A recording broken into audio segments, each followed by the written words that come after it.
We'll take opening opposition and closing opposition one by one. But before all of that, just a few reminders. Closing opposition never rebuts to any of the argumentations by Mahathir. When it comes to rebuilding of a nation in which you are continuously ignored, the struggles are continuously ignored, and you are continuously living with that hatred because you're underrepresented, and at some point in time or the other, you will retaliate because you've been plundered and you're not given back what you deserve. But not just that, the nationalism argumentation about what you consent to, and we give these people a shot at giving a shot at having a nationalism that they consented to, no rebuttals whatsoever. First of all, opening opposition. The entire case rests on this assumption that let this minority stay under the radar, connect back to the economy cycle. Because the way history will be preached will be ones that will bring back old wounds. Here's the thing.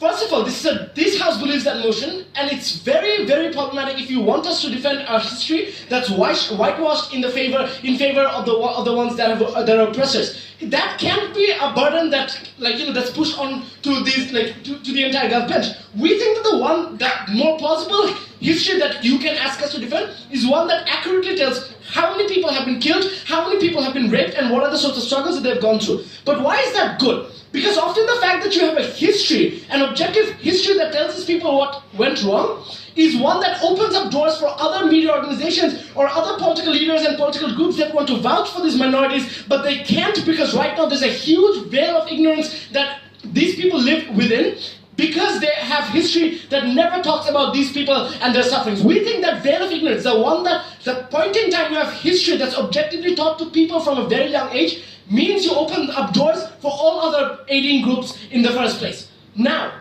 the idea about these people being under the radar. Can these minorities really stay under the radar and forget old wounds? We've given you two reasons why they can't. First of all, because the leaders and the narratives. Second, the ways in which terrorist cells will keep on hurting these minorities over and over again. So, first of all, the ways in which these minorities will be used as scapegoats. Every post-conflict society will at some point in time or the other go through economic hurdles, political crises, and etc. What happens then? Any government in power will blame everything on these minorities. Turks do so with Kurds, and every other country does that as well. Which means these minorities will not necessarily stay under the radar. How so? One, they will be discriminated because of their race, color, religion. But more importantly, they will be blamed because of the erosion of economic institutions and political institutions. Therefore, therefore they claim that it's okay to subjugate these people. In our world, we have history that teaches the majority that these minorities are in the state that they're in right now because we have done something wrong to them. They're not the ones to be blamed, but rather people that have been victims across the years. These history books will be the only opposing narrative taught to people from a very young age, whereas there will be a huge number of populist leaders and every other government in power that will continuously blame these people for any other economic and political hurdle that these countries go through right now. But what happens as a consequence? In your world, the hatred within these minorities get only escalated over and over again. When they realize that they have their ancestors, their families, their religious sites, and every other emotional attachment has struggled across the years, and there is no sign of that in any of those history books. That hatred of being underrepresented, the struggle not ever being mentioned in any of those history books, is one that will only make them aggravate further. That's exactly the reason why South Sudan still hasn't reached any form of peace. Because all these tribes still live with that same hatred, because they have been constantly subjugated, and there is no sign of that in the history. These are people who will obviously retaliate. But secondly, wars are fought not just by your own people. In Middle East, in Africa, or even in Vietnam, where people took the aid of Viet Cong, you create alliances with miscellaneous terrorist cells, cartels, violent militias that provide you with the weapons to fight those wars. For example, Kurds, especially Peshmerga forces, that continuously fought for Kurdistan, did so with the help of terrorist militias, etc. When you win that war and put these people in power, you also let those terrorist cells keep on aiding those governments in power because they won't give up those alliances. They need those alliances to ensure that they can keep on getting back in power. In your world, these are people who never know of those terrorist cells. What happens in our world? These are people who know that there have been people that have been hurt by your people in power. When they question how they did so, they will at some point in time or the other come to know of the fact that Vietnam used Viet Cong and these sorts of militias in order to get back in power, in order to do these sorts of things. Given that people sympathize with the way in which these people fought for your cause, they will push for these terrorist cells to be kicked out of your political spectrum, to be kicked out of your political institution, and make sure the ones that are in power are legitimate political leaders and not that came to power with the threat of violence. Before I move on, yes.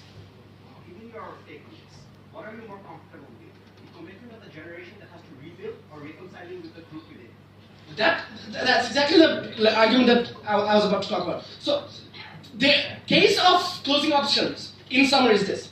Pointing these war crimes out will take away the sacrifices of their people and the inspiration that you can entail from all of that. 3 points of rebuttals. First of all, inspiration from people that raped and killed is illegitimate inspiration that can't be the founding ideology or nationalism in any world, in any country whatsoever. We think that's in principle something that's immoral. Obviously, that's some argument that like opening government did touch upon, but we've given you a huge layer of analysis about how that did so.